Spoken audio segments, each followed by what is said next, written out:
Hello friends, आज हम अघासुर की कहानी लेके आए हैं। कृष्ण भगवान ने अघासुर का वध किया था।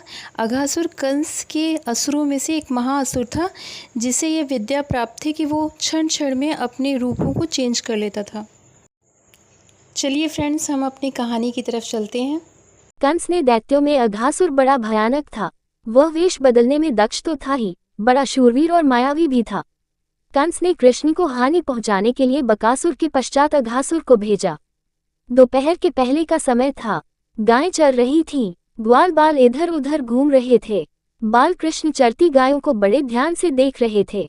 बाल कृष्ण ये जानकर चकित हो उठे कि उनके ग्वाल बालों में कोई भी नहीं दिखाई पड़ रहा है।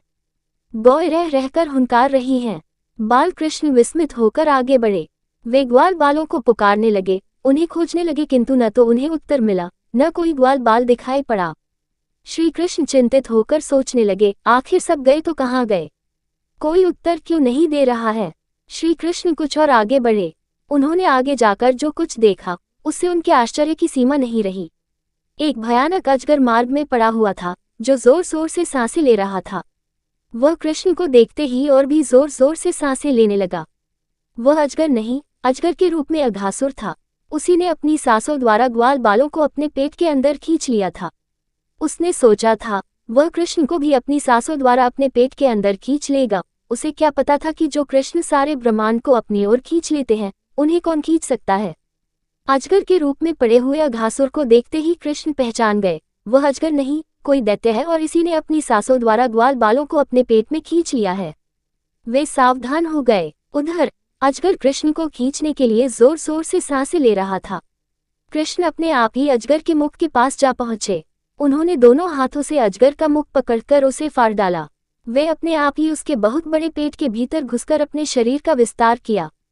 इतना विस्तार किया कि अजगर का पेट फट गया। उसके पेट के भीतर से सभी ग्वाल बाल सकुशल बाहर निकल आए। ग्वाल बालों ने सानकाल बस्ती में आकर अपने माता पिता को बताया किस तरह श्री कृष्ण ने अजगर से उनकी रक्षा की। नंद, यशोदा और बस्ती के सभी गोप तथा गोपियां कृष्ण की बलियां लेने लगे, उनके शौर्य की प्रशंसा करने लगे। साथ ही ईश्वर को धन्यवाद देने लगे कि ईश्वर की कृपा से कन्हैया का बाल तक बांका नहीं हुआ। कृष्ण इसी प्रकार वृंदावन में गायें चराते, बाल लीलाएं करते और कंस द्वारा भेजे हुए राक्षसों को मारकर ग्वाल बालों की रक्षा किया करते थे। ऐसी ही भगवान जी की रोचक कथाओं से अवगत रहने के लिए हमारे साथ बने रहिए। और हमारा वीडियो अच्छा लगता हो तो please like, comment, subscribe, share. Thank you friends. हम फिर मिलेंगे नई कहानी को लेके।